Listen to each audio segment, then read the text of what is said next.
Dans la capitale camerounaise Yaoundé, l'heure est aux réflexions pour éviter la dévaluation du franc CFA en Afrique centrale, mais aussi l'heure est aux réflexions au vu de trouver des voies et moyens pour régler la situation macroéconomique de la sous-région. Les chefs d'État, vous l'avez compris, étaient réunis ce 16 décembre 2024 afin de discuter de la situation économique de la sous-région sur le territoire camerounais, notamment dans la capitale. Le président en exercice de la CEMAC, Faustin Archange Touadéra, s'est exprimé sur place, ainsi que le pays hôte par son chef d'État, son Excellence Paul Biya, bien sûr. Nous reviendrons dans cette émission sur l'actualité couverte par nos équipes sur le terrain à Yaoundé. Nous en parlerons bien sûr dans ce programme, mais nous reviendrons aussi sur les solutions ou les annonces qui auront été faites.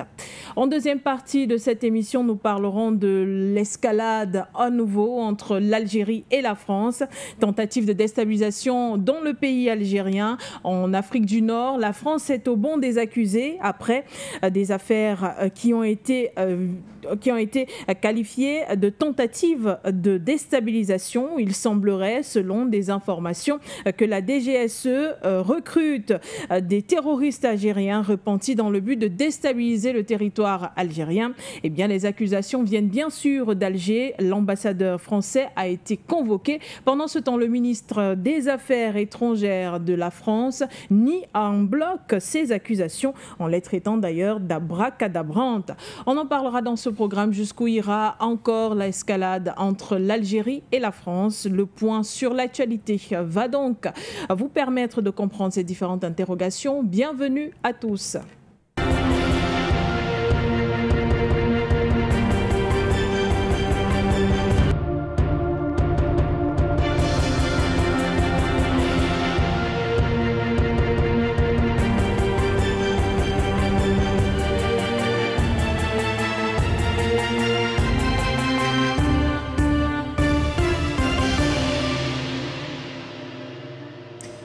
Et c'est avec plaisir qu'on vous retrouve une fois de plus sur For You Télévision, qu'on retrouve également le panel du point sur l'actualité formé de patients parfaits d'hommes, hommes politiques qui est avec nous. Je vous dis bonsoir et bienvenue sur ce plateau. Bonsoir princesse Cassandra Bégoudé-Madone, bonsoir à nos nombreux téléspectateurs et téléauditeurs, bonsoir à nos techniciens, à toute la grande galaxie panafricaine, au peuple camerounais qui a les yeux rivés, et d'Afrique centrale d'ailleurs, les yeux rivés au niveau de la capitale politique de Cameroun, Yaoundé, pour attendre, n'est-ce pas, ce que produira cette réunion. La fumée blanche, pas la fumée blanche, de toute façon, je crois que nos reporters qui sont bien installés au niveau de la capitale politique nous donneront quelques indices d'un moment à l'autre. Merci pour une fois de plus pour cette invitation. Et merci d'être là, patient parfait d'homme, toujours avec nous sur For You Média Africain. On retrouve M. Atangana Henry de l'autre côté, il est analyste sur notre plateau. Merci d'être là. Bonsoir et bienvenue. Bonsoir Madame Bégoudé. Je vous remercie une fois de plus de m'avoir invité. Je ne sais pas quitter depuis le matin. Ça présage une longue histoire. Je dis pas que bonsoir à tous les téléspectateurs, bonsoir à tous qui nous écoutent, aux panafricains qui nous écoutent. Merci de m'avoir invité sur For You Média Africain une fois de plus. Merci à notre panel d'être composé ainsi, tel qu'il suit. Eh bien, nous allons prendre le pouls de l'information à Yaoundé avec notre équipe sur le terrain. On essaye tant bien que mal d'avoir l'information en temps et en heure. Pour l'heure, allons retrouver Nguéné Sikedoumbé et Yonga pour plus d'informations. Pour l'instant, en ce qui concerne les actualités qui nous ont été envoyées, on revient sur les discours des différents chefs d'État qui se sont exprimés et qui ont salué la résilience des peuples d'Afrique centrale. Ça y est, les choses sérieuses ont démarré ici au Palais de l'Unité. Il était exactement 13h20 lorsque les chefs d'État de la sous-région ont fait leur entrée dans la salle abritant les travaux de ce sommet extraordinaire une fois installés. Nous avons assisté aux différentes allocutions, dont celle de bienvenue du président Paul Biya du Cameroun, qui dès sa première prise de parole a rappelé l'environnement international difficile ces dernières années. Un environnement international qui a eu un impact non négligeable sur les finances publiques. Résultat, ou du moins conséquence directe, l'amoindrissement des avoirs extérieurs nets. Néanmoins, le président Paul Biya se dit rassuré car à l'issue de ce sommet extraordinaire, des décisions sérieuses et urgentes seront prises afin justement de relever les économies de la sous-région et de prémunir justement une éventuelle crise économique.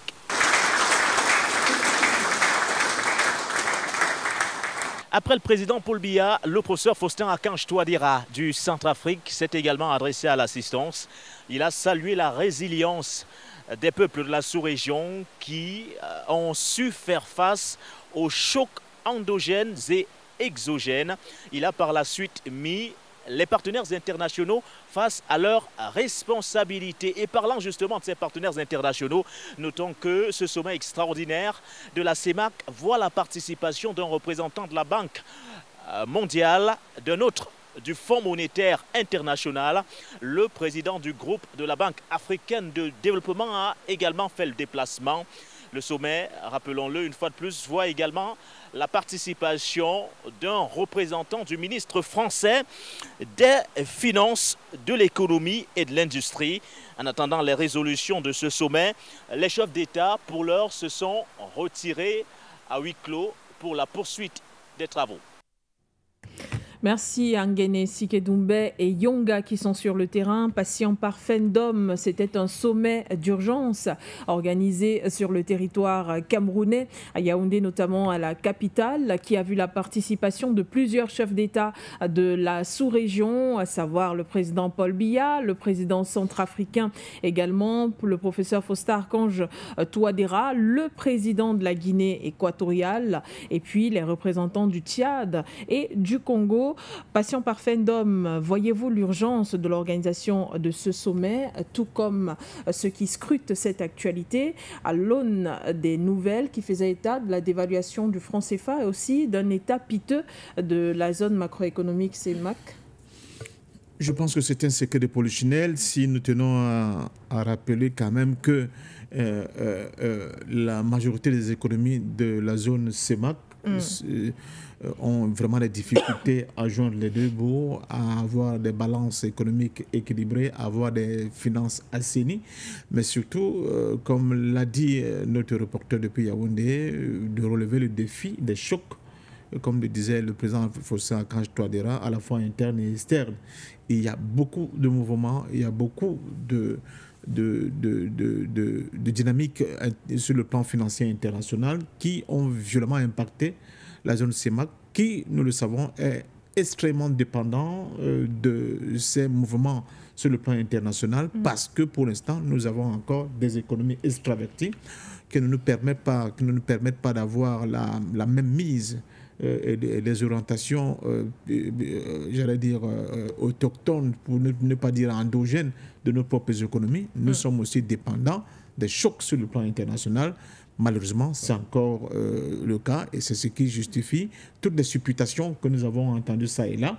Parce que dans certains pays de la zone CEMAC, nous dit-on, il y a des difficultés à joindre les deux bouts à chaque fin de mois. Certains nous disaient-on ont des fonctionnaires qui ont maille à partir avec des salaires et des mois qui s'allongent à l'infini, d'où la crainte d'une probable dévaluation de ce fameux franc CFA, cette monnaie nazie, comme vous le savez pertinemment, qui est gérée de manière distincte dans les deux zones économiques que constituent la CEMAC et l'UMOA.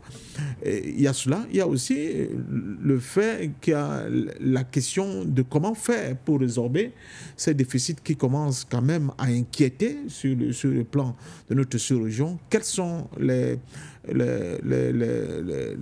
piliers sur lesquels il faudra appuyer pour essayer de contenir cette bourrasque qui tente de faire tanguer le bateau économique de la sous-région? Est-ce qu'il faut continuer à élargir de manière indéfinie l'assiette fiscale de certains de nos États, comme semble être le cas, par exemple, pour le Cameroun actuellement, ou bien faut-il aussi s'orienter vers des économies au niveau de ce que j'appelle les dépenses de l'État, c'est-à-dire que l'État aussi doit faire un effort, dans cet effort qui est demandé à l'ensemble des citoyens pour essayer de résorber ce choc violent venu de l'extérieur qui met à mal, n'est-ce pas, les agrégats majeurs de nos principales économies. Mais maintenant, la question du franc CFA demeure, d'où la présence de ce représentant, le ministre français des Finances qui est là, parce que comment allons-nous continuer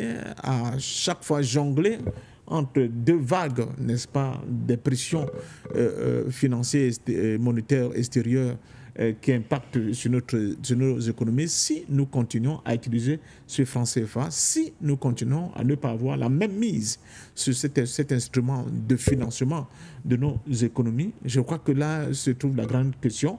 Et nous, depuis plus d'une décennie, ça ne fait plus l'ombre d'un doute, nous demandons à nos chefs d'État de sortir de cette cage de fer monétaire qui nous a été imposée par Paris parce qu'elle ne nous permet pas justement de pouvoir régler cette question de notre autonomie, j'allais dire de notre souveraineté monétaire, qui est l'un des épicentres, j'allais dire des racines principales de tout projet de développement de nos États. Maintenant, effectivement, il y a la Banque mondiale et le FMI, parce que ce sont les principales banques qui financent pour la plupart nos économies. Souvent, leur j'allais dire leur satisfait est souvent demandé dans le cadre de la réorientation des financements de nos économies à ces deux institutions aussi. Je crois qu'il faut qu'il y ait un langage franc, un langage sincère. On ne peut plus continuer de traiter des pays qui aspirent à l'émergence de cette manière comme si nous étions encore en plein dans les périodes coloniales. Donc pour l'instant, félicitations au président Faustin Archange Touadéra qui a joué ce rôle de vigie, n'est-ce pas, au milieu de vigile et de vigilance en regardant le tableau macroéconomique sous-régional et a pressé le doyen de cette communauté, le président Paul Biya, de convoquer dans l'urgence cette rencontre pour tenter, n'est-ce pas, de trouver des solutions à cette bourrasque que nous n'avons pas encore du tout domestiqué, nous traverser. Donc, je crois que le communiqué final nous indiquera de manière un peu plus précise sur les orientations qui ont été prises pour ne pas permettre à notre pays de tomber dans les affres d'une quelconque dévaluation ou bien d'un tsunami financier et économique qui aura des conséquences encore plus prononcées que ce que nous subissons déjà au niveau de la sous-région.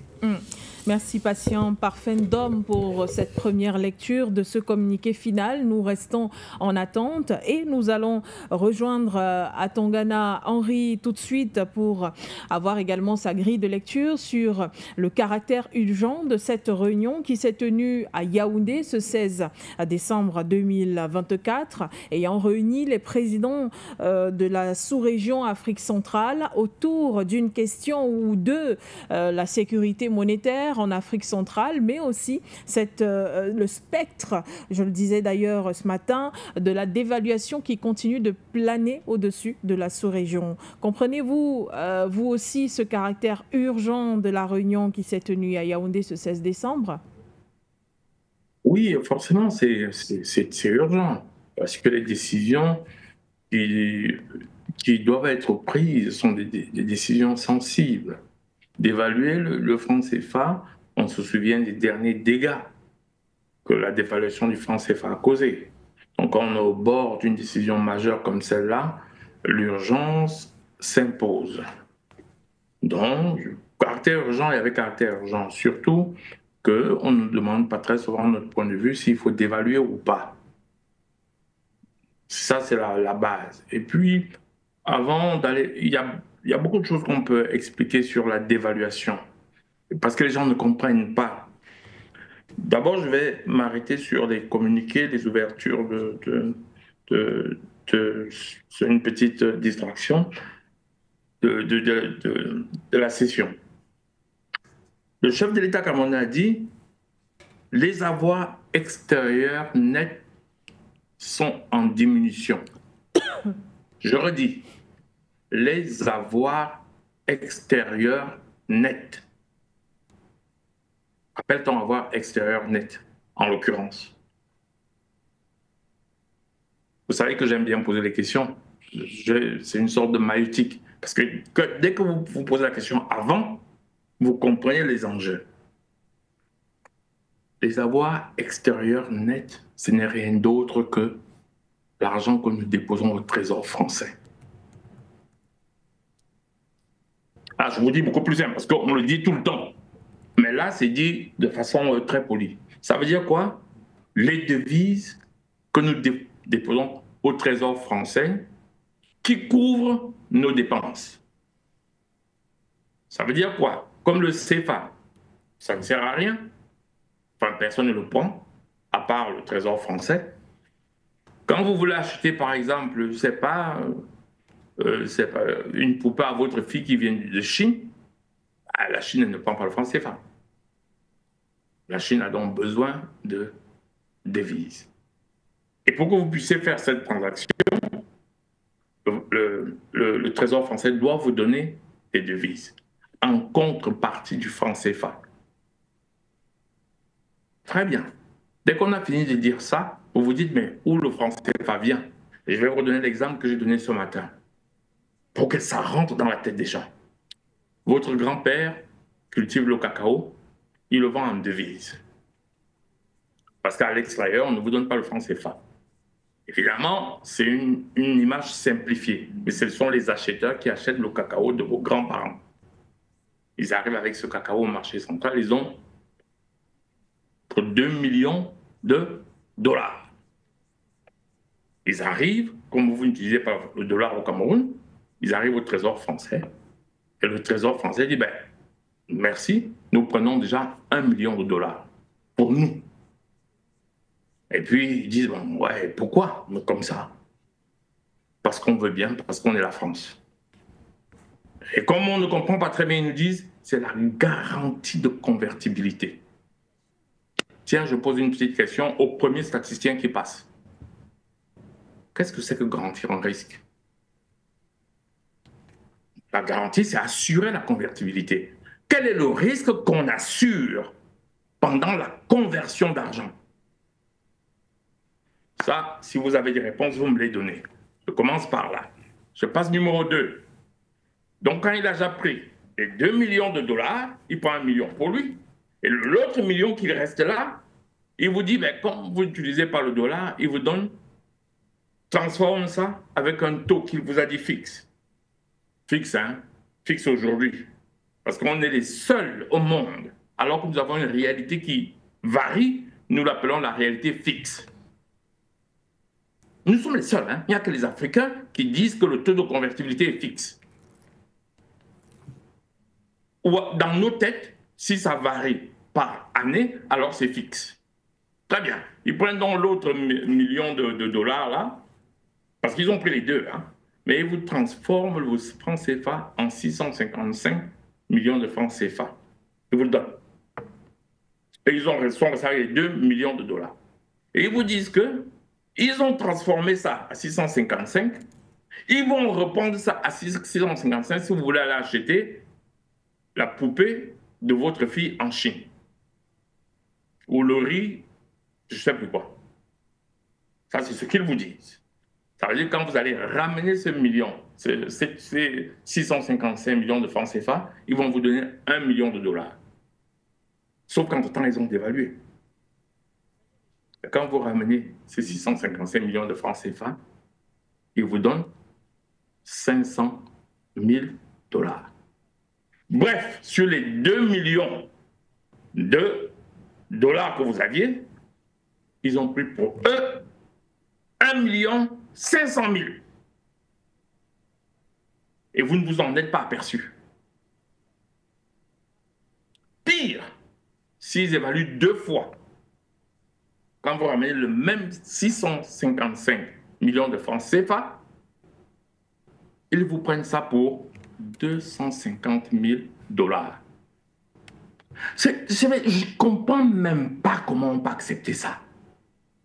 C'est-à-dire que là, bon, ça passait peut-être parce qu'à l'orée des indépendances, nos chefs d'État, hommes politiques, avaient fait les études primaires supérieures. Donc, ils n'ont pas compris l'arnaque. Mais là, je ne comprends pas. Ça, c'est ce qu'on appelle la dévaluation. Un aspect de la dévaluation, vous savez qu'il y a beaucoup d'aspects de la dévaluation. Monsieur Talo a expliqué ce matin beaucoup d'aspects. Bon, je ne vais pas revenir dessus. Je veux expliquer celui-là parce qu'il est concret.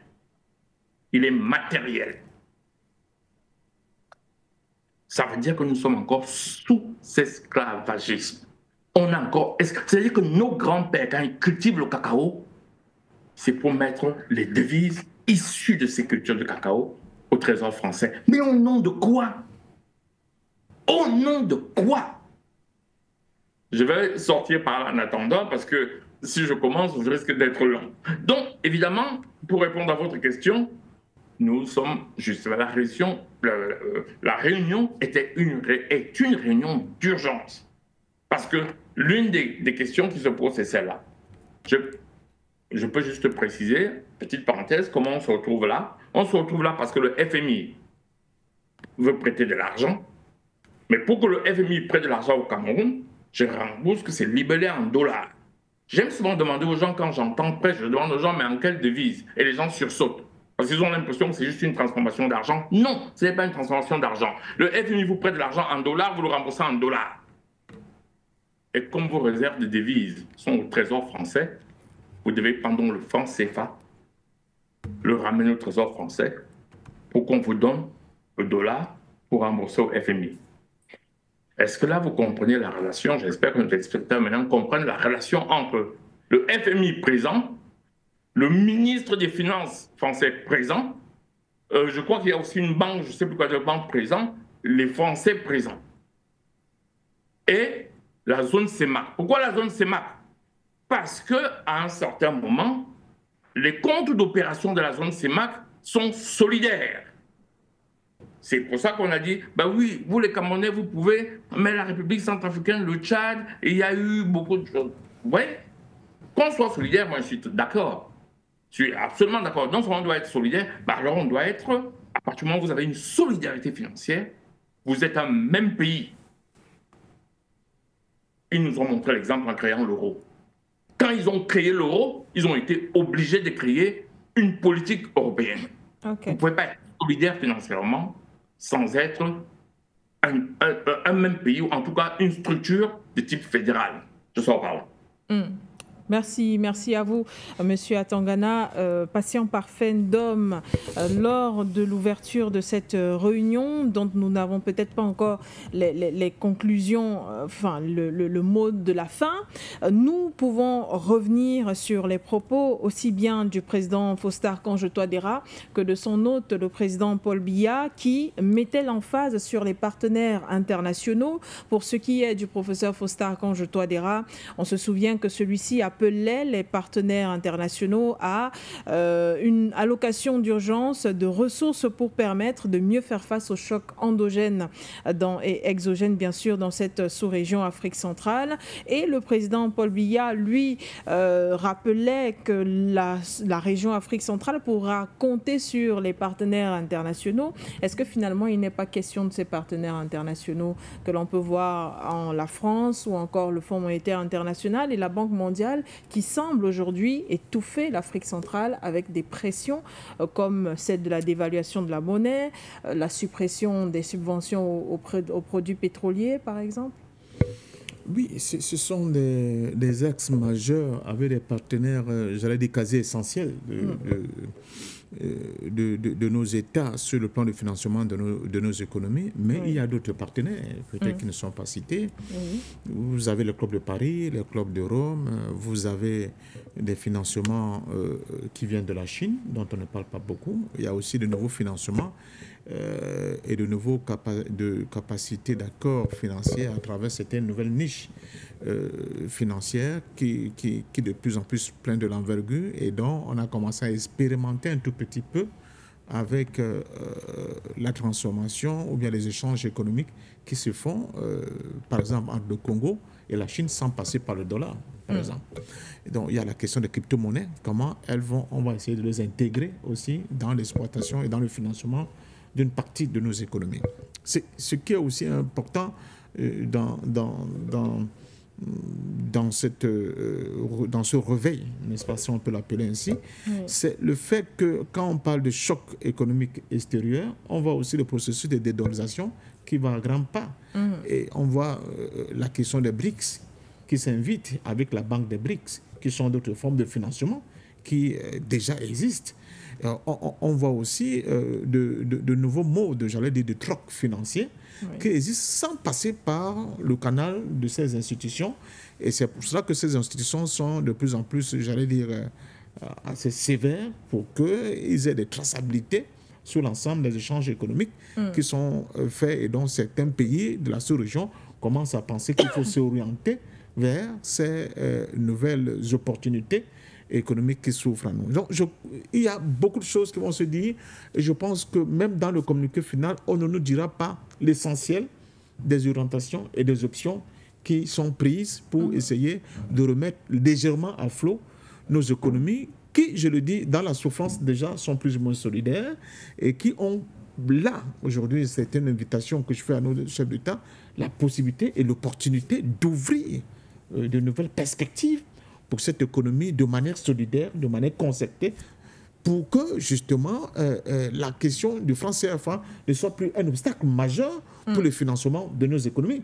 Je vous ai parlé par exemple des crypto-monnaies, je vous ai parlé des échanges qui ne se font plus forcément avec le dollar, je vous ai parlé aussi de nouvelles opportunités comme la banque des BRICS, dont nous avons une palette, n'est-ce pas, d'opportunités sur lesquelles nous pouvons nous inscrire, bien actionner, pour justement essayer de colmater les brèches de cette économie toujours extravertie, toujours incapable de produire localement de la plus-value, parce que nous sommes toujours dans des économies extraverties, mais dans l'urgence, quand on regarde le déficit que nous avons sur le plan, par exemple, de l'approvisionnement de la sous-région en énergie électrique pour la transformation, même au premier niveau d'un certain nombre de nos produits, quand nous voyons le déficit infrastructurel que nous avons et les financements qui se raréfient dans ce secteur, que ce soit les routes, que ce soit les hôpitaux, les écoles,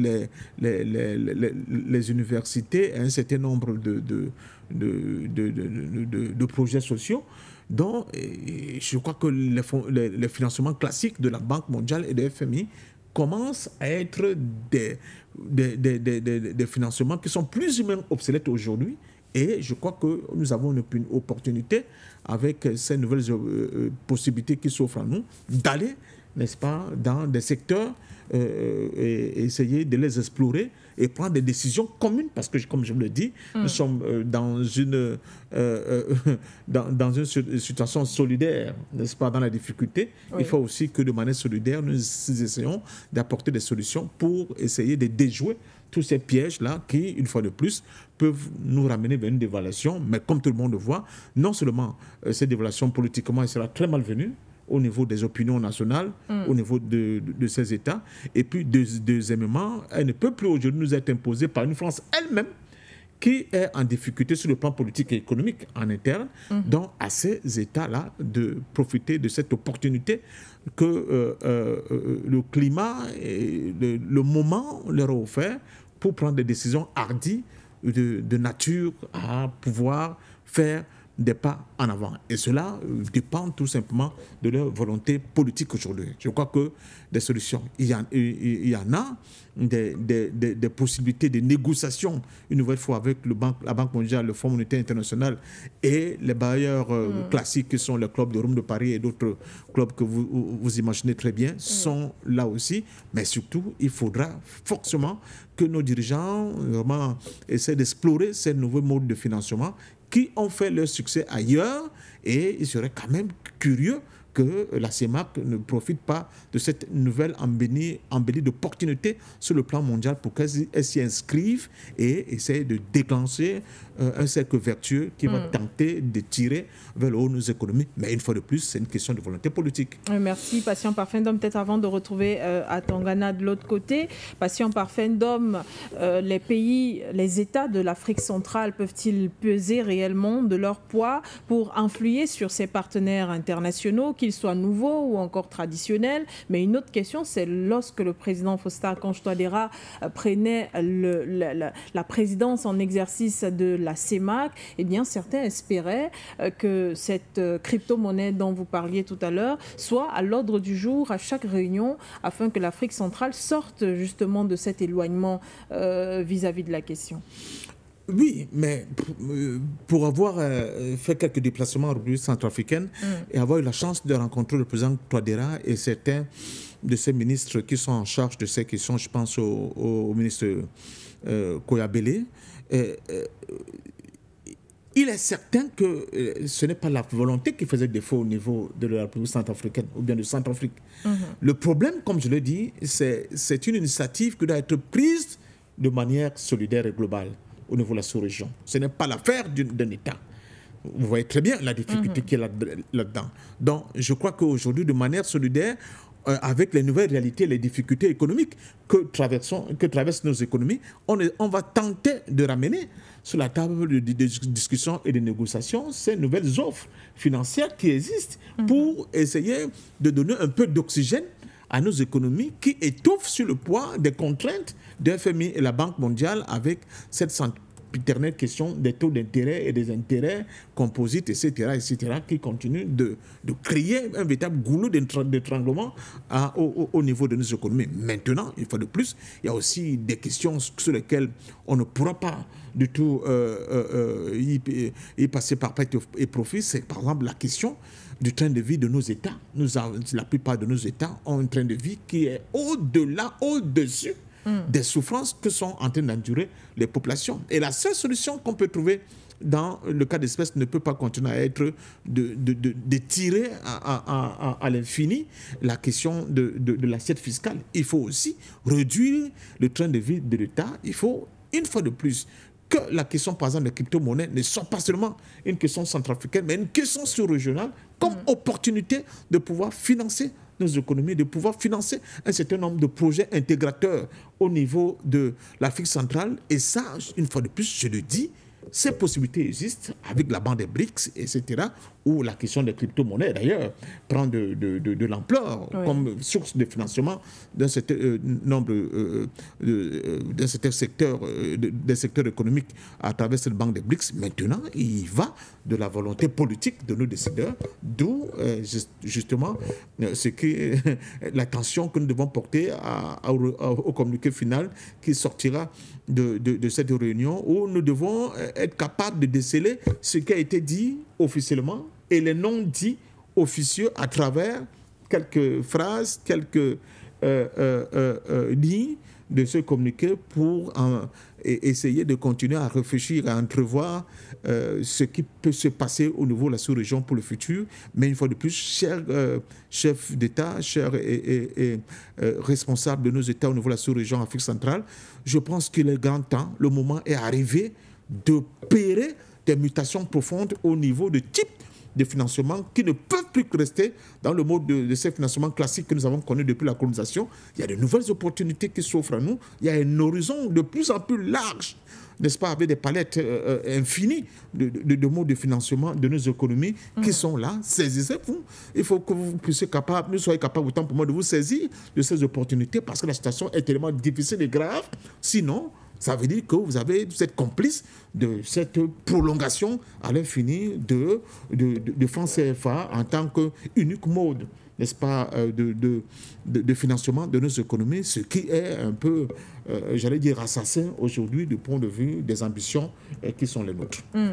Merci, Patient Parfum d'Homme. Henri Atangana, la dévaluation de la monnaie qui avait été annoncée, est-elle un stratagème pour tenir l'Afrique centrale quand l'Afrique de l'Ouest a échappé aux mailles françaises à travers les pays de l'AES, partant du fait qu'il sera peut-être difficile pour ces États d'Afrique centrale de se détacher totalement de cette oppression française ou encore de cette mainmise française. Et il n'y a pas que la France d'ailleurs. Oui, quand vous dites que l'Afrique de l'Ouest a échappé à la dévaluation, l'Afrique de l'Ouest a échappé à la dévaluation, je vais vous expliquer ce que c'est la dévaluation. La dévaluation est constitutive du franc CFA. C'est dans l'ADN du franc CFA. Vous y arrivez toujours. Comme je vous ai expliqué, ben vous leur donnez 2 millions de dollars, ils vous donnent 1 million exprimé en franc CFA. Mais vous croyez qu'ils veulent reprendre ce papier? Mais ils savent que ce papier qu'ils appellent franc CFA ne vaut rien. Et vous, ils vous ont promis de le reprendre pour vous donner la devise de ce dont ils ont besoin. Parce que la devise a de la valeur sur le marché international, mais le franc CFA n'en a aucune. Vous croyez qu'ils veulent reprendre ça? Ils dévaluent. En fait, la dévaluation veut dire je ne veux pas reprendre le papier hygiénique que je vous ai donné. C'est ça que veut dire le mot d'évaluation. Donc, quand vous dites que l'Afrique de l'Ouest en a échappé, non, vous y allez loin. Vous allez vite en besoin. Aucun pays, la dévaluation reviendra de façon permanente tant que le franc CFA existe.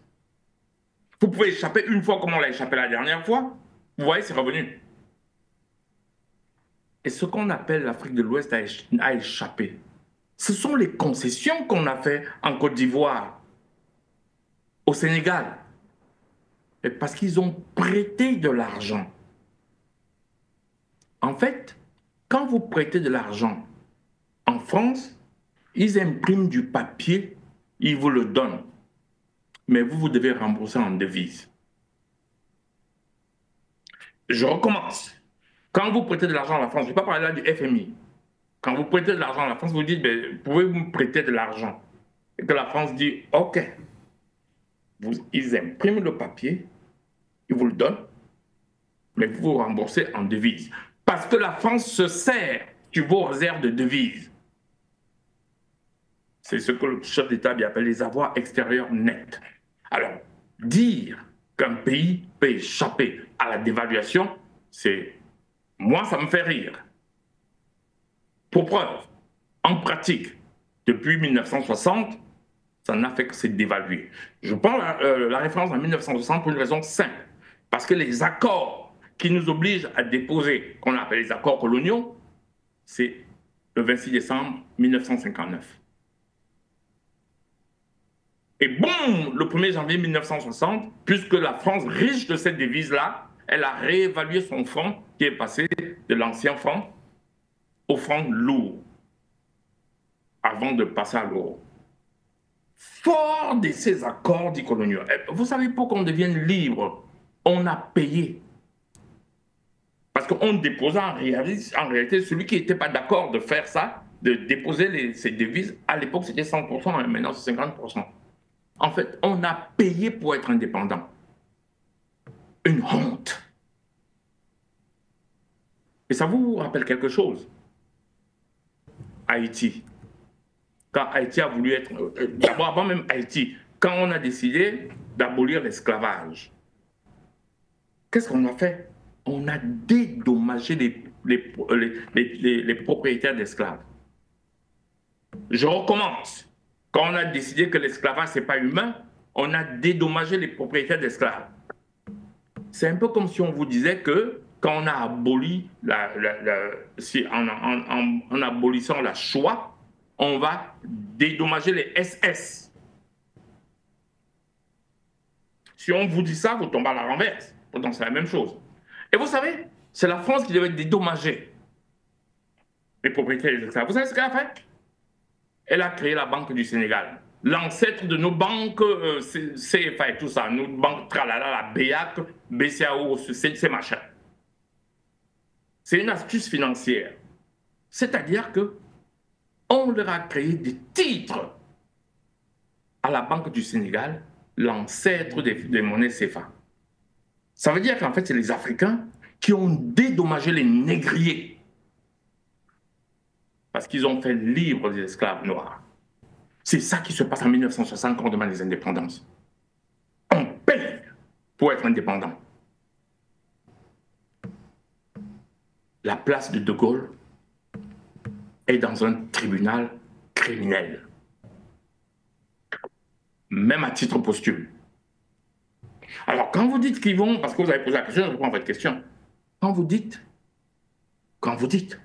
qu'ils ont échappé, non. Vous avez vu les lourds endettements que Ouattara a fait. Vous avez vu que le vrai problème de la zone CEMAC, c'est que les pays de la zone CEMAC ont compris. Ils ont compris. Ils essayent par tous les moyens de contourner cette zone franc CFA. Le président Paul Biya, le premier. Et ça n'arrange pas les Français.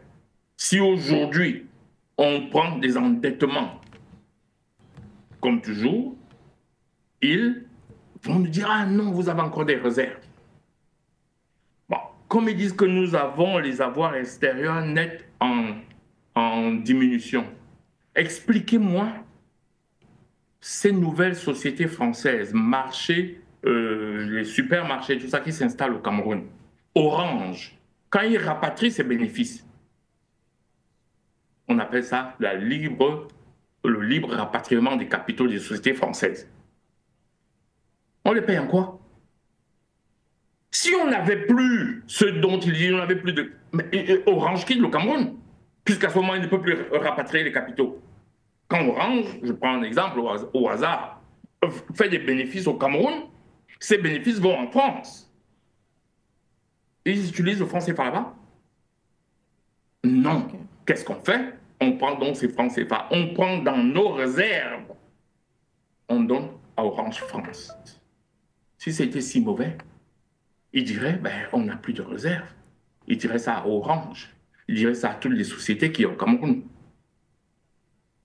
Pourquoi? Est-ce que vous avez quelqu'un là-bas au Trésor français qui contrôle? Non. Quand ils placent nos argents, est-ce qu'on a quelqu'un? Non. Tous les avoirs qu'on a déposés là-bas depuis les indépendances, qui contrôle? Personne. Alors ils nous disent ce qu'ils veulent. Alors, dire que l'Afrique de l'Ouest va échapper à la dévaluation, vous vous trompez.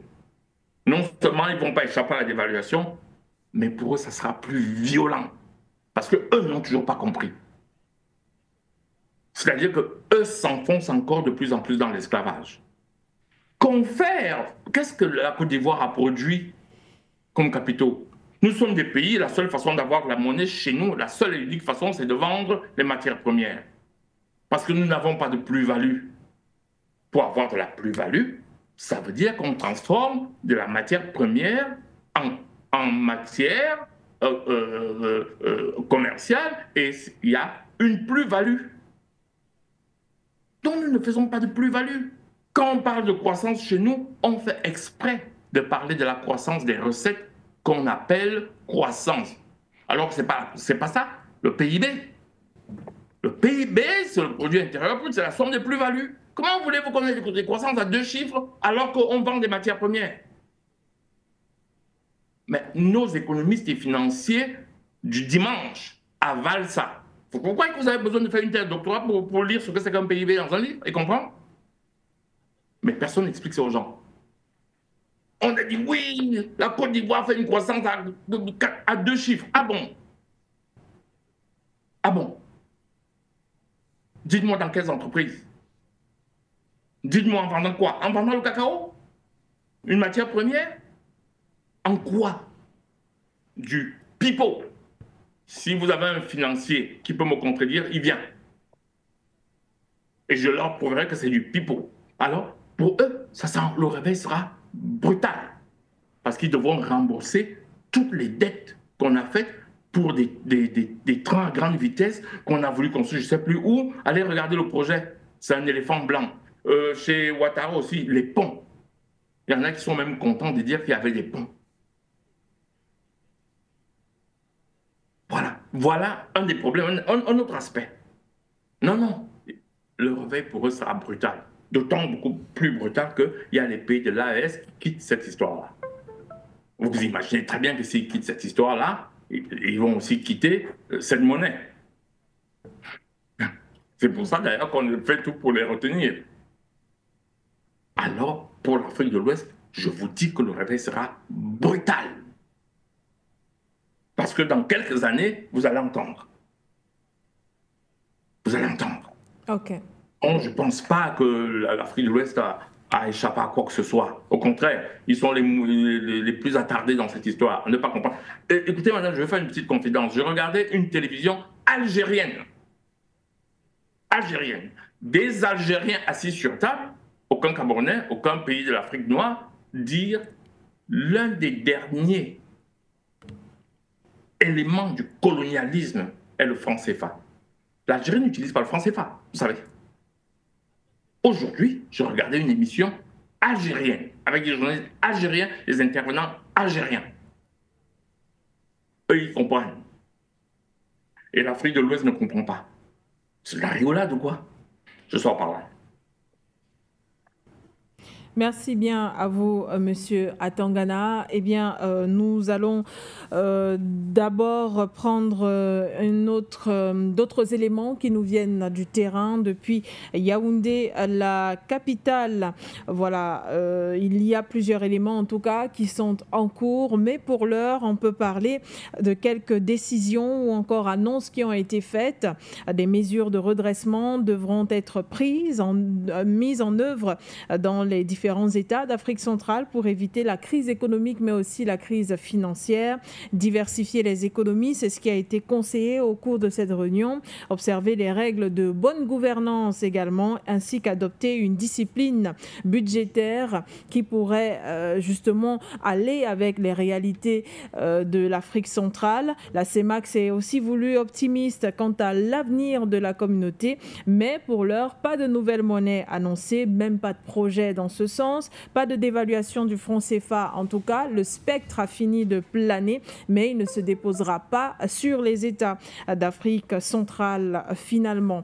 Alors nous allons prendre un élément avant de revenir sur le plateau et patient parfait, donc vous pourrez commenter ces dernières informations comme quoi pas de nouvelle monnaie à l'horizon et pas de dévaluation de la monnaie d'Afrique centrale. On retrouve Sike Doumbé, Nguéné et Yonga une fois de plus sur le terrain. Nous sommes en direct du palais de l'unité de Yaoundé, la capitale politique du Cameroun. Nous se tient ce lundi 16 décembre 2024 un sommet extraordinaire de la CEMAC, les chefs d'État de la communauté économique et monétaire de l'Afrique centrale. Et bien sûr, à savoir le Tchad, la République centrafricaine, le Congo, Brazzaville, la Guinée équatoriale, bien sûr le Cameroun qui est le pays hôte. Alors les chefs d'État de cette grande communauté ont décidé de se réunir du côté de Yaoundé pour une meilleure coordination face à ce qu'on a qualifié de signaux d'alerte en ce qui concerne la situation macroéconomique régionale. On nous signale qu'il y a de fortes délégations. D'ailleurs, les dirigeants eux-mêmes ont fait le déplacement. On a pu voir déjà hier et aujourd'hui, d'ailleurs, on a la présence du président, par exemple, de la Guinée équatoriale, son Excellence Obiang Nguema Bazogo. Le président Faustin Archange Touadéra a également fait le déplacement. Il est là, le président de la République centrafricaine, le Gabonais Brice Oligui Nguema et bien sûr le Tchad et le Congo qui se sont fait représenter valablement. D'après les informations à court terme, c'est une situation critique qui devrait compromettre un décaissement des appuis budgétaires du FMI au profit du Cameroun, du Congo, mais aussi de la République centrafricaine. De toutes les façons, nous en saurons encore un peu plus tout à l'heure lorsque les dirigeants vont se réunir au cours des travaux ou alors pendant les conclusions. On aura plus de détails. Pour le moment, nous allons retrouver Nguéné qui est déjà également à l'intérieur. Il est sur place au niveau de cette grande salle bien aménagée pour accueillir les délégations des médias parce qu'il faut le dire, ils sont nombreux les médias qui ont fait le déplacement. Nguéné, on vous retrouve à l'intérieur pour la suite et bien sûr l'ambiance peut-être à votre niveau. Oui, Sike Doumbé, les peuples de la CEMAC unis autour de leurs dirigeants pour ensemble relever les défis de la sous-région. Jamais un slogan n'avait été autant scandé dans un contexte macroéconomique au rouge, caractérisé justement par un surendettement prononcé. Mais ça, vous l'avez déjà clairement martelé dans votre intervention. Bienvenue à tous. Nous sommes au Palais de l'Unité, à l'intérieur, précisément dans cette magnifique et somptueuse salle aménagée pour les journalistes ayant été conviés à la couverture de ce sommet extraordinaire de la CEMAC convoqué à l'invitation des présidents Paul Biya du Cameroun et du professeur Faustin Archange Touadéra du Centrafrique. Et le premier constat marquant, c'est qu'ils sont particulièrement nombreux, nos confrères journalistes ayant été conviés, preuve supplémentaire de l'enjeu stratégique de cette rencontre. On ne le dira jamais assez. Selon bien sûr plusieurs observateurs, il faudra tout mettre en œuvre pour éviter une nouvelle fois de céder au chantage des institutions de Bretton Woods, Fonds monétaire international ou encore Banque mondiale. Et pour l'heure, les dirigeants de la sous-région en sont donc particulièrement conscients. C'est ce qui explique d'ailleurs ce déplacement avec toutes les délégations dont les dernières sont arrivées ce matin. Ce 16 décembre 2024, notamment l'arrivée du président en exercice, le professeur Faustin Archange Touadéra, aux côtés du président de la Guinée équatoriale, le président Théodoro Obiang Nguema Bazogo. Les travaux démarrent dans quelques heures seulement. Vous aurez l'occasion de suivre l'évolution des travaux ici au Palais de l'Unité avec notamment l'équipe de For You Media Africa déployée sur le terrain. On rappelle les principales articulations, ouverture des travaux, 12 heures, avec notamment la présence des chefs d'État présents aux côtés de ceux qui sont représentés et clôture de ce sommet extraordinaire, 17 heures, heure de Yaoundé, heure de Bangui. Depuis le Palais de l'Unité à Yaoundé, la capitale politique du Cameroun, Siken Doumbé, Paul Lyonga et Baudelaire Guéné pour For You Media Africa. Et merci à nos collègues qui sont sur le terrain, patients par fin d'homme. On le disait donc tout à l'heure, pas de dévaluation à l'ordre du jour finalement, ce n'était qu'un spectre, mais pas de nouvelle monnaie non plus au projet, au programme. Que comprendre finalement en zone CEMAC, on va à pas de tortue? D'abord, je continue de dire que nous n'avons pas encore l'essentiel des décisions qui ont été prises parce qu'on continue d'attendre le communiqué final qui va un peu nous situer, n'est-ce pas, sur les différentes résolutions qui ont été prises à la suite de cette rencontre des chefs d'État. Mais il faut souligner de toute façon que le tout n'est pas de dire que nous avons évité le spectre de la dévaluation, une nouvelle dévaluation des francs CFA dans notre sous-région. Mais la compensation, ce fut quoi? Parce que vous ne pouvez pas dire qu'au même moment que nos économies étaient pratiquement au rouge et qu'il fallait faire quelque chose, et je ne sais pas par quelle astuce magique, nous avons échappé à la dévaluation. Je crois qu'il a fallu obligatoirement qu'il y ait des formes, n'est-ce pas, de compensation ou bien de promesses faites à ces deux grands gendarmes, n'est-ce pas, de nos finances, de notre économie que sont les institutions de Bretton Woods, pour accepter, avec leurs complices, la France, pour accepter justement qu'on ne puisse pas dévaluer et qu'on puisse passer au plus tôt aux décaissements qui sont attendus, que ce soit de la part de la République centrafricaine, du Cameroun ou je crois du Congo. Donc, quelque chose a été donné en termes de gage ou bien de garantie à ces financiers-là pour le faire. Moi, je n'étais plus coincé, n'est-ce pas, dans cette unique opportunité qui a montré ses limites. C'est pour ça que j'ai voulu un peu avancer en démontrant que nous avons de nouvelles sources de financement de nos économies. Il ne faut pas qu'on reste complètement coincé dans ces financements classiques qui, on le voit très bien, non seulement ont un caractère assez répressif du point de vue de nos propres besoins et ambitions, mais aussi qui ne nous permettent pas justement un véritable décollage économique de notre sous-région. Il faut que la sous-région, nos chefs d'État, prennent la décision politique, même si ils ne la rendent pas publique, je peux parfaitement le comprendre, vraiment d'explorer de nouvelles sources de financement de nos économies. Le gros problème, c'est de résorber ce taux de chômage et de se lancer dans la production et l'emploi pour tirer vers le haut l'ensemble de ces économies et, n'est-ce pas, avoir atteint un cercle vertueux de ce financement de ces économies. Le Congo a essayé d'avoir des échanges avec un pays comme la Chine sans passer ni par le FMI, ni par la Banque mondiale, ni par le dollar en termes d'échanges économiques. Donc, il y a beaucoup de possibilités aujourd'hui à nous de savoir les encadrer, bien nous organiser et aller de l'avant dans ces nouvelles formes de financement.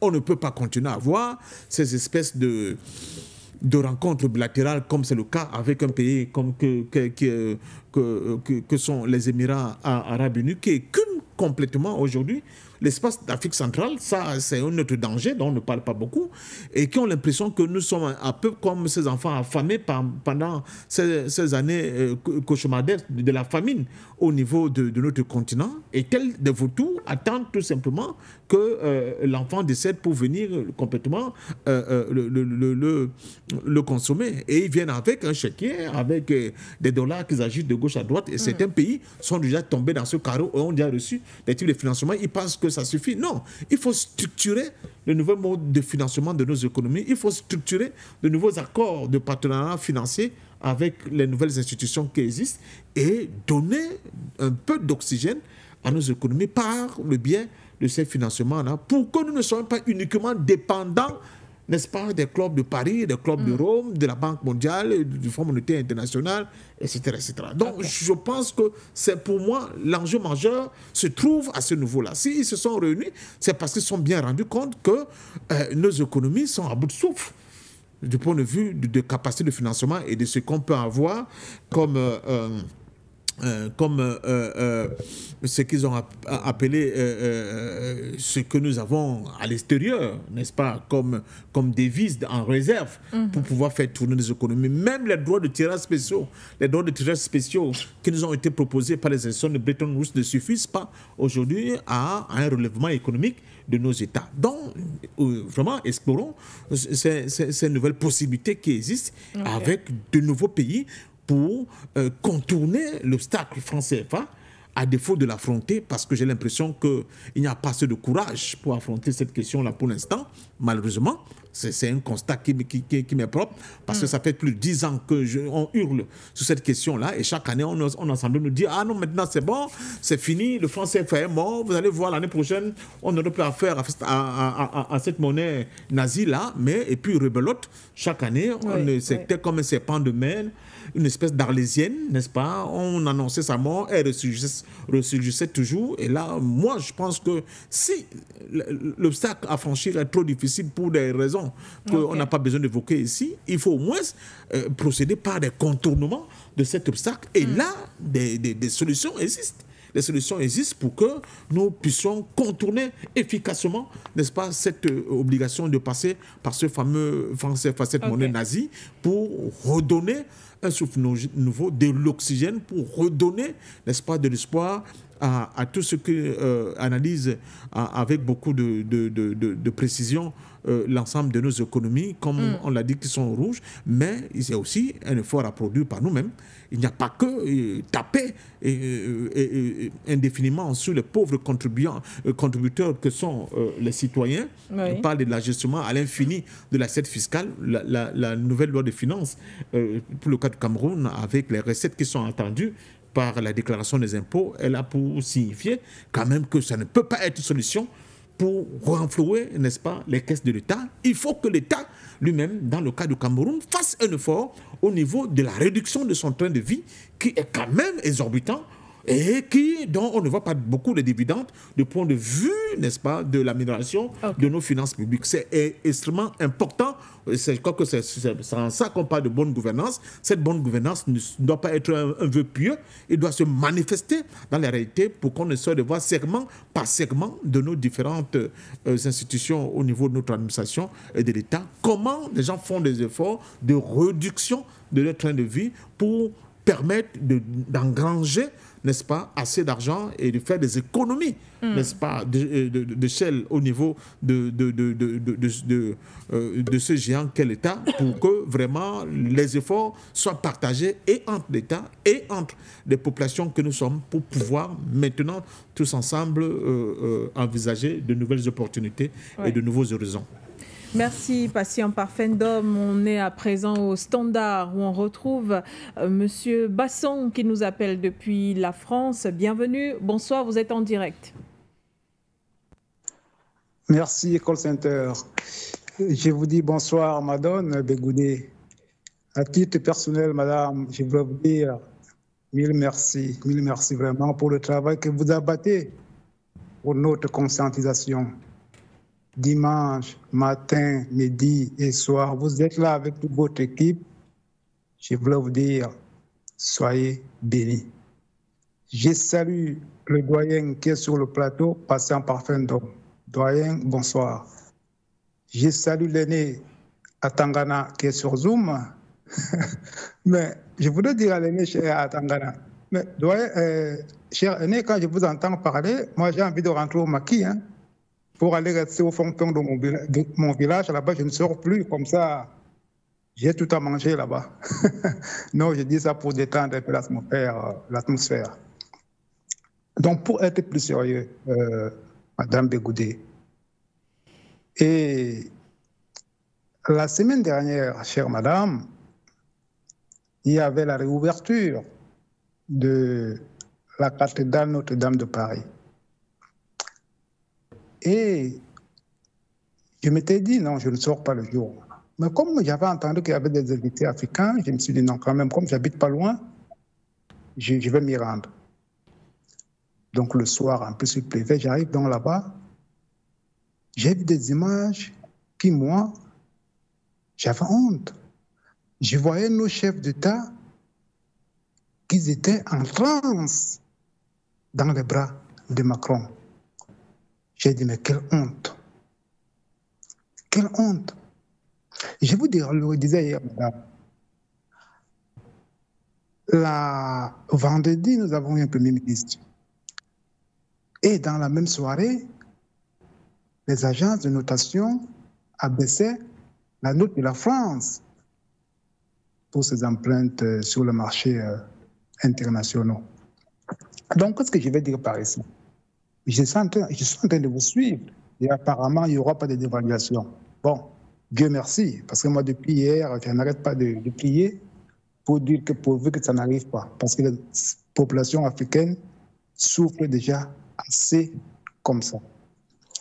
Mais avant de ramener ma préoccupation vers M. Atangana, je vais quand même dire ici, l'organisation, la CIAC, et le rapprochement CIAC-CEMAC, nous savons qu'il y a eu échec. Nous avons l'organe qu'on appelle la ZLECAF en Afrique. Quel bon organe, une bonne chose, si celui-ci est bien utilisé à bon escient. Mais les mesurettes que moi je viens d'entendre là, madame, ce sont des mesurettes.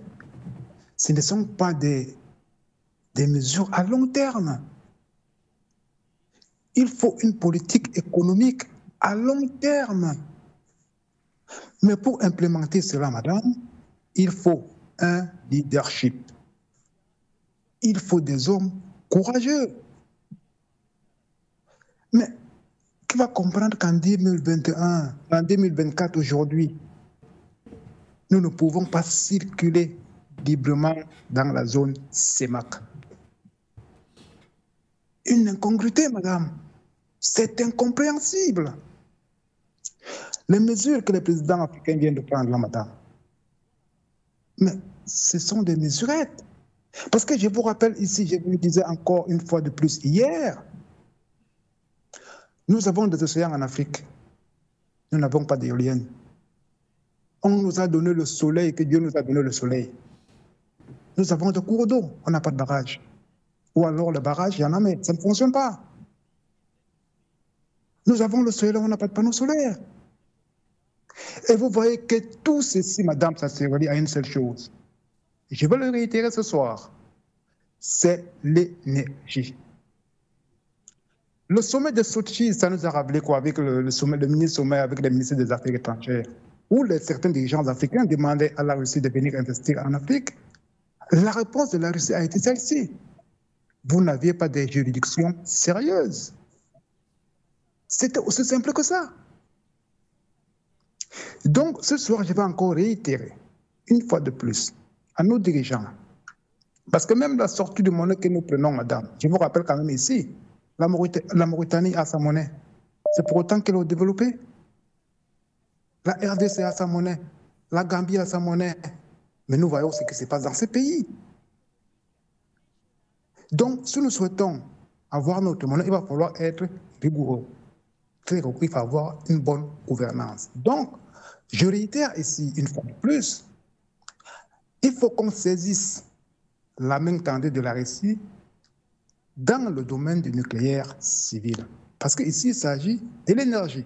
Sans énergie, madame, on ne pourra aller nulle part. Même si on a la monnaie, il va falloir défendre et sécuriser cette monnaie. Si on n'a pas d'énergie, on ne peut rien faire. Donc, il est important ici de saisir la main que la Russie nous tend dans le domaine du nucléaire civil,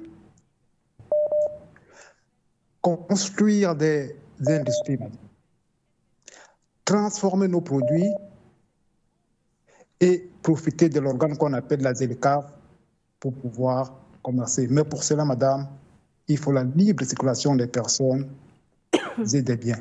Alors, ma préoccupation à M. Atangana, mais cher aîné, nous prônons bien sûr la sortie du franc CFA. Mais si on sortait aujourd'hui à l'heure où nous parlons, si aujourd'hui on nous dit il faut qu'on ait notre MIA, la monnaie unique africaine, nous allons la soutenir avec quoi? Si on n'a pas d'énergie pour industrialiser, transformer et vendre. Voilà donc ma préoccupation. Chère madame, vous passerez mon bonsoir à passer en parfait. Je vous dis encore une fois de plus, merci, soyez bénis, vive l'AES, vive l'Afrique libre, souveraine et unie. Excellente soirée, Monsieur Basson. Merci. Merci à vous, Monsieur Basson. Et tout de suite, on retrouve Zerfel depuis l'Allemagne qui réagit au point sur l'actualité. Bonsoir et bienvenue à vous. Ok, bonsoir Antoine, bonsoir Parfum d'Homme, bonsoir Henri. Et je salue tous les techniciens de For You, et puis sans oublier personne, et même ceux qui sont de l'autre côté en train de faire un reportage, ceux qui nous montrent les images du palais. Et je les salue tous et qu'ils fassent un bon boulot pour nous montrer des belles images. Moi, ce que je vois dans l'histoire de ces marques, c'est vraiment c'est aberrant. Il faut qu'on se dise la vérité. Parce que si c'est le président que moi je vois en train de marcher comme des pingouins, là, je ne sais pas si vraiment s'ils sont là pour les Africains. Parce que ça fait longtemps qu'on parle. Ça fait longtemps que chez les Parfums d'Homme, ils viennent parler de cette monnaie. Ça fait des années maintenant. Ils sont fatigués, là. Ils ont poussé des cheveux blancs, ça veut dire, je ne sais pas si c'est gris, mais là, on ne sait pas. Tous ceux qui ont parlé, il y a des gens qui ne sont plus sur la terre des vivants aujourd'hui. Et personne ne bouge aujourd'hui. Vous faites quelque chose. Et ils se mettent là, ils font des discours qui n'ont pas de sens. Ça, à quoi bon de s'asseoir là tous les jours pour écouter les mêmes choses? Ayez au moins le courage d'aider les gens. C'est qu'on vous demande là. On n'a pas dit d'aller boire la mer, tout simplement de prendre vos responsabilités. On vous a mis là pour ça. De prendre vos responsabilités et faire la monnaie. Parce que moi, je ne vois pas pourquoi on donne l'argent toujours aux Français, tandis que les gens sont en train de périr dans les choses, dans les villes, dans les villages et dans les campements. Et par manque de routes, par manque de choses, d'eau potable, parce que ces Français nous imposent leurs torchons, leurs papiers hygiéniques, et qui ne nous permettent même pas d'évoluer. En ce moment-là, moi, je pense qu'il est temps, parce que ces discours-là, on a trop écouté. Et aujourd'hui, ceux qui sont, qui sont courageux aujourd'hui, les trois présidents qui sont courageux aujourd'hui, ils ont pris leurs responsabilités. Mais l'autre qui était de l'autre côté avec vous, le Centrafricain, il n'y a pas quelqu'un qui veut l'épauler. Et lui aussi, il est là en train de traîner les pieds. Un pied de l'autre côté, un pied de l'autre côté, on ne sait même pas. Pas fini, il va faire le grand kata. Et puis, je ne sais pas ce qu'il va nous montrer après. Moi, je pense que ce discours-là, bon, voici des gens aujourd'hui qui ont des... Parce que moi, je répète encore, parce que l'Afrique centrale est plus riche que l'Afrique de l'Ouest. Il faut qu'on se dise la vérité. Il faut qu'on se dise la vérité. Parce que ça, c'est pas insulte. Quand tu dis que ton ami est plus riche que toi, là, c'est pour que toi-même tu te mets au travail aussi, pour que tu sois à son hauteur. Alors donc, moi, quand je suis là, je regarde l'Afrique centrale, c'est-à-dire que vous êtes en train de faire des discours inutiles. Pour moi, c'est inutile parce que vous n'avancez pas. Vous faites que reculer la population de jour en jour. Parce que quand moi je vois, il y a trop de jeunes intellectuels, hein, surtout au Cameroun et partout en Afrique.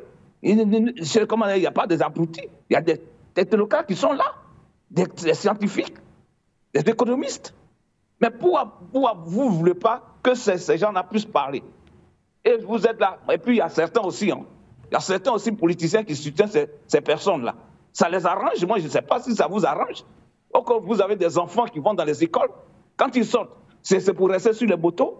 C'est pourquoi vous avez payé de l'argent, des milliers de sommes là pour qu'ils restent sur les motos, pour conduire, pour qu'ils soient jusqu'à à leur vieillesse. Qu'est-ce qu'il va? Quel est le rapport? Quel est le gain que vous recevrez de vos enfants que vous avez misé depuis des années?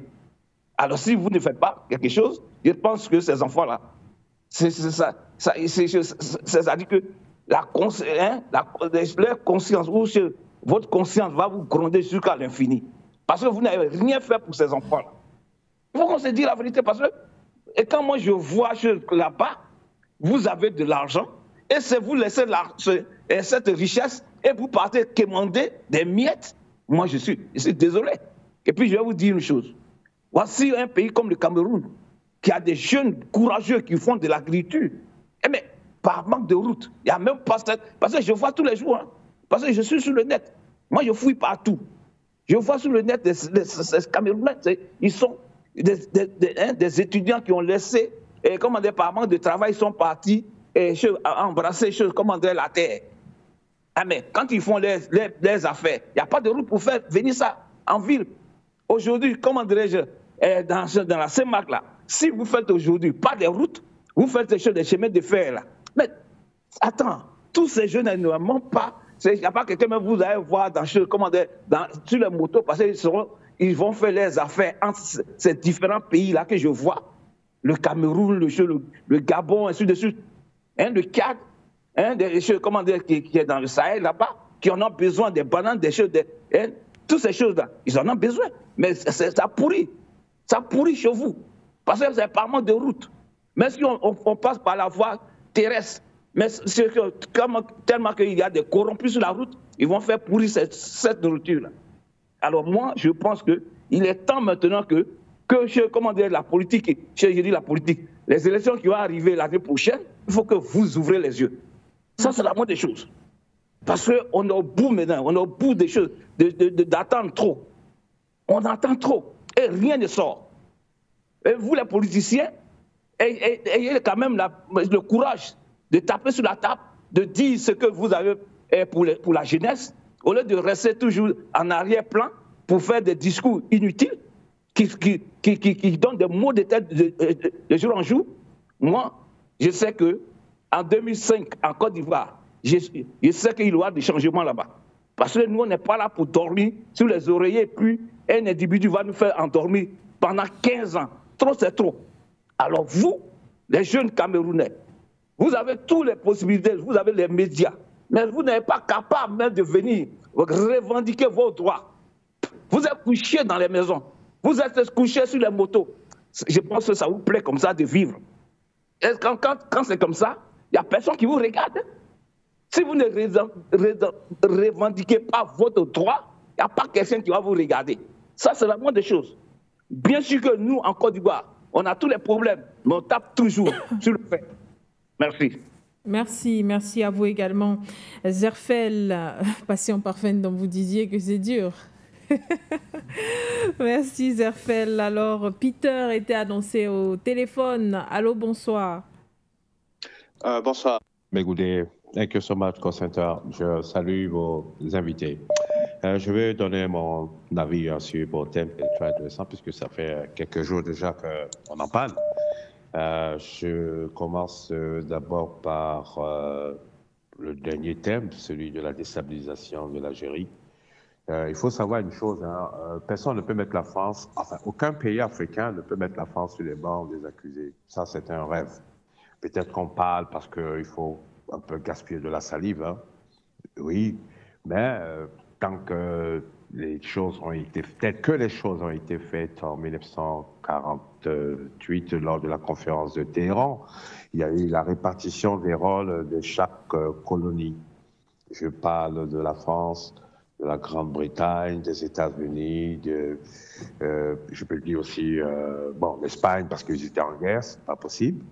Mais tout compte fait, ceux qui ont colonisé le plus, c'est-à-dire la Grande-Bretagne et la France, se sont retrouvés dans une sorte de protection et de deal. Donc, il est hors de question que des sous-races, comme on les appelle, puissent les traduire devant un quelconque tribunal. Donc, tout ce que nous faisons, c'est des discours. Mais j'ai dit, et je le répète encore, que la meilleure façon de réagir contre la France, c'est de copier le Vietnam, de copier l'Indochine de 1948, 49, 50 par là, lorsque, avec la plus grosse brutalité, ils ont obtenu leur indépendance. Nous, les Africains, nous sommes mous comme la pâte de maïs. On est là tout en train de parler pour ne rien dire, et comme l'occidental, le colon, sait que nous ne sommes pas capables de... C'est pourquoi ils abusent de nous. Vous pensez que si on avait un peu le sang des gens du Moyen-Orient, ils allaient faire ça? Non, ils allaient plutôt nous craindre. C'est parce que nous sommes trop passifs. On a été passifs durant l'esclavage, on a été passifs durant les travaux forcés, on a été passifs aussi après les travaux forcés lorsqu'il y a eu l'après-guerre, puisqu'on était dans le temps de l'indépendance. M. de Gaulle est venu encore imposer un système, tout comme également la Grande-Bretagne avait imposé un système. Il a fallu que l'Inde se réveille pour réclamer son indépendance. Vous avez vu. Et ça fait aussi que le Pakistan et tous les autres pays qui étaient en leur possession, y compris les colonies néerlandaises, je parle du Népal, je parle de Ceylan, à l'époque comme ça s'appelait, je parle de Mao. Donc, c'est comme ça que ceux-là ont obtenu l'indépendance. Mais nous, en Afrique, on est là, on dirait des toutous qui veulent toujours têter la main, comment on dit ça encore, la matrice. Comment nous pouvons évoluer dans ces situations, Madame Bégoudé? Voilà pourquoi je dis que tant que l'Afrique ne montre pas sa violence, excusez-moi, je ne cite pas à la violence, je dis que la liberté s'obtient à un prix cher. Même la France a utilisé la violence en 1788-89 jusqu'à ce qu'il y ait la prise de Bastille. Ils ont cédé sous la pression du peuple. Pourquoi nous qui sommes plus nombreux que la France, on est mous, on est incapable de pouvoir faire également pareil? Parce que nous n'avons pas cet esprit. En fait, ceux qui sont là sont encore, ils ont encore les gènes de l'esclave, les gènes de l'indigène. Excusez-moi, hein, ce sont les mots crus que je vais utiliser. Ils ont les gènes de l'indigène. C'est nous, cette génération-là, qui sommes nés de ceux qui ont vécu ça, qui ont vécu la colonisation, qui ont eu les yeux ouverts, dont une grande partie se trouve même dans l'Occident, partout dans le monde, pas forcément l'Occident, qui avons eu une lecture géopolitique et actuelle des choses de ce monde qui sont très intéressantes, dans lesquelles nous avons tiré quand même le bon et le mauvais. C'est cette génération qui peut apporter le changement. La preuve, nous l'avons dans l'AES. Vous comprenez? On ne dit pas tout, mais on sait que déjà qu'ils vont quitter la CEDEAO, ça va engendrer également la nouvelle monnaie qui va être mise en marche. L'Afrique centrale, pour venir au premier sujet, le cas de la CEMAC, la France nous dit, ça ce sont des informations très confidentielles que j'ai eues de la part d'un très proche de là-bas et qui est en plus journaliste de l'Élysée, qui me dit que l'Afrique centrale, on les maîtrise. C'est des francs-maçons, ils sont dans nos loges, on discute un peu des tenants et aboutissants et des conséquences. Donc, du coup, il y a des décisions qu'il ne peut pas prendre par rapport à la loge. Sinon, il peut avoir des comptes à rendre parce que vous savez que quand vous signez le pacte là-bas avec ce diable-là, c'est très difficile de désobéir au grand maître. Et non seulement tu désobéis au grand maître, qui est lui-même issu du pays qui a fabriqué votre monnaie. Donc, vous voyez, ça fait un peu bizarre, quoi. Alors que des radicaux comme nous, là, comme les Assimi Goïta et consorts qui viennent, ils n'en ont que, Madame Bégoudé. Donc, ça veut dire que nous avons des intellectuels qui sont capables de réfléchir sur un nouveau modèle currency. Excusez-moi, je parle comment on dit ça en français. Un nouveau modèle monétaire, OK, qui peut s'appuyer sur nos propres ressources et sur les plateformes afin de pouvoir créer de la richesse. Je prends l'exemple de Dangote qui décide, par exemple, d'importer le pétrole du Cameroun pour le raffiner au Nigeria et le ramener au Cameroun. Vous voyez, ça, ce sont des choses intéressantes. Et c'est-à-dire, ce sont des échanges mutuels. Et c'est de ça qu'a besoin l'Afrique centrale. Mais malheureusement, Mme Goudet, l'Afrique centrale a cultivé des graines, des énarques, que des énarques et des énarques. Donc ces gens-là, ils pensent administration, ils n'ont jamais pensé un peu business, économie, avancement, croissance économique. Tout ce qu'ils font, ce sont des discours. Moi, je suis vu attentivement ce qui s'est passé à la CEMAC. Ce sont des discours, je m'excuse, même si le président Paul Biya a parlé. Il n'y a pas d'action qui est là, on ne voit pas du radicalisme. Vous êtes menacé par votre donneur d'ordre de perdre votre atout et vous êtes là en train de faire des discours. Mais vous devez réfléchir. Il y a des choses qui ont été déjà faites, c'est-à-dire le Cameroun qui est un pôle industriel. Malheureusement, Mme Goudet, le Congo, je parle le Gabon, le Guinée-Équatoriale, ils n'ont pas d'industrie. Et comme j'ai dit, ils ont une culture administrative. Alors aujourd'hui, il faut qu'ils pensent industrie. Donc l'Afrique centrale doit changer sa façon de penser. Okay. Elle a cru qu'être un administré porter le costume, le veste de chair, monter dans les voitures de luxe, ça veut dire qu'on gère un pays. Je suis désolé, hein. Je suis vraiment désolé, monsieur. Elon Musk, qui est le plus riche du monde, là, il est toujours simple. Toujours simple. Et pourtant, il produit de l'argent. Donc ça veut dire qu'il faut changer de paradigme. Avant de parler de monnaie, hein, je dis ça par rapport à M. Parfait-Dom. Il faut changer de paradigme. Et quand le paradigme change, alors il faut une radicalisation pour la survie d'une économie de marché, c'est-à-dire l'économie de la zone CEAC et de la CEMAC. À partir de cet instant, où quand le Cameroun va comprendre qu'il y a 200 millions d'habitants à gauche au Nigeria et 100 millions d'habitants à RDC Congo, et qu'en produisant, en créant une unité de production, de transformation sur place de nos matières premières, où on n'a plus besoin d'appeler d'importer, parce que le problème de l'Afrique centrale, elle importe plus qu'elle exporte. En dehors de son pétrole, je parle des 3 pays pétroliers là, qu'est-ce qu'ils font? Nothing. Sorry, there's nothing. Cameroun, pareil, hein? Le Cameroun importe, alors qu'il y a des capacités de production. Pourquoi est-ce qu'on ne peut pas mettre un stop? Et je veux vous rappeler une chose que M. Parfait-Dom avait dit il y a 2 ans.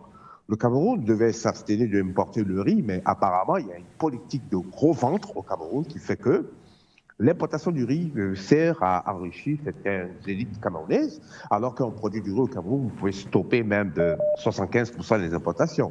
Et ça allait équilibrer un peu la balance commerciale. Mais on ne veut pas. Alors, vous voyez, avec des rats, des vautours qui sont comme ça dans ces pouvoirs, on ne peut pas avancer, Mme Goudet. Excusez-moi, mais c'est un cri de cœur. Je suis vraiment désolé. La CEMAC risque de rentrer en fourrière si les populations de la CEMAC ne prennent pas des responsabilités, c'est-à-dire qu'il faut opter pour le changement. Il faut discuter avec ces présidents. Il faut qu'on change. Et ces présidents n'ont pas de décision à prendre sans l'avis du peuple.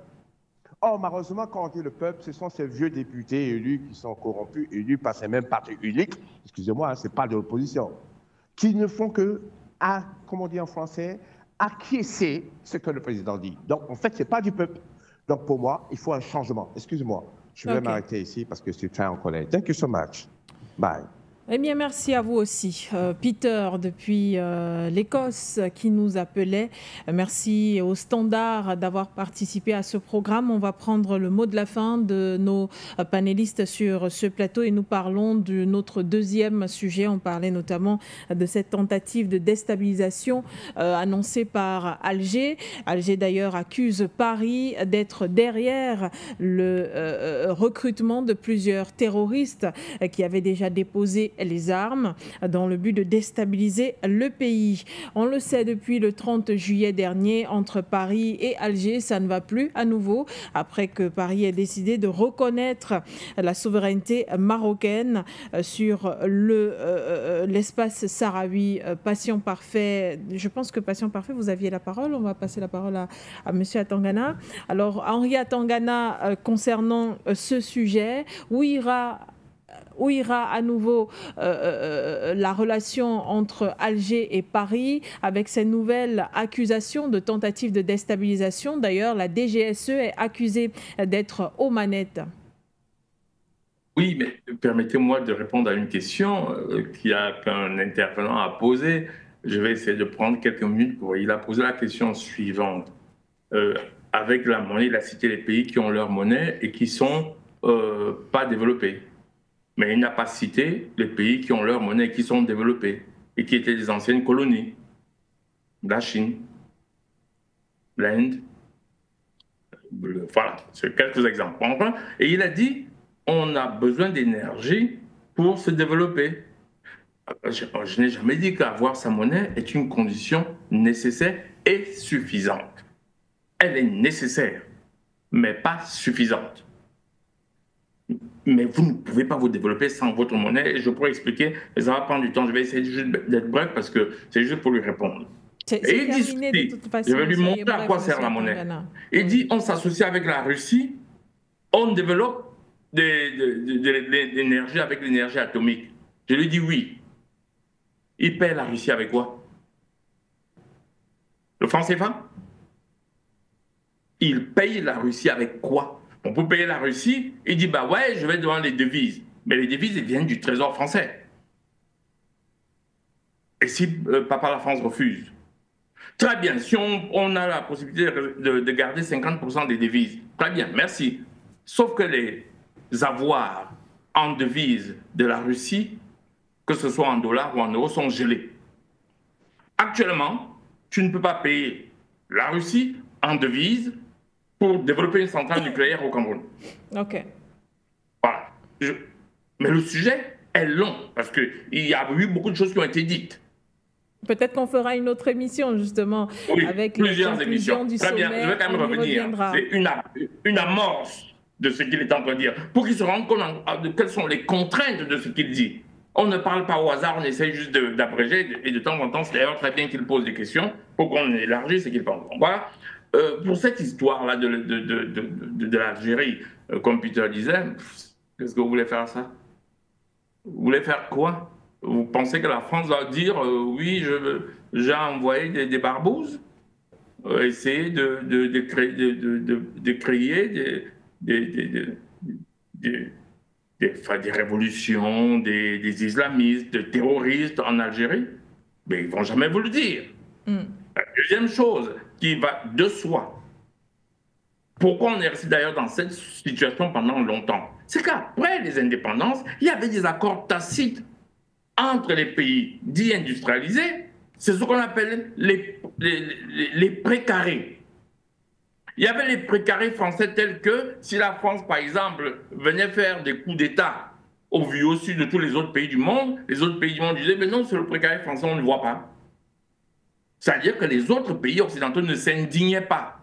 C'est-à-dire les soldats français peuvent arriver en République centrafricaine, ils violent des enfants, mais vous n'allez pas entendre les journalistes américains s'indigner, ou les journalistes suédois, sur le précaré français.